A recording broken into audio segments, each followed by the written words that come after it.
Allah Jalla Jalaluhu says, quoting the statement of Hazrat Shoaib alayhi salam, I intend that I may marry to you one of my two daughters on the condition of such a door that you may serve me for 8 years.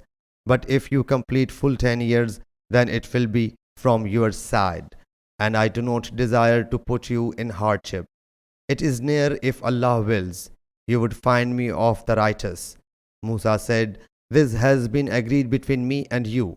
Whichever of the two terms I fulfill, then there is no demand against me, and Allah is the witness to it. Surah Al-Qasas, verse 27-28. Yajru fulanan means he gives him wages, and to say Ajrakallah while condoling is derived from it.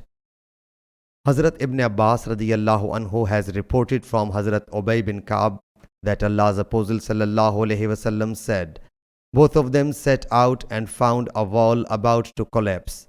Sayyid conveyed the gesture of his hand, set it upright in this way.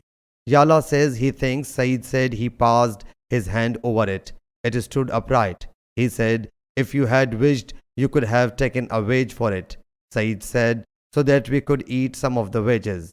It is the tale of Hazrat Moosa and Hazrat Khazar alayhi salam, mentioned in the Holy Quran. Sahih Bukhari, Hadith number 2267.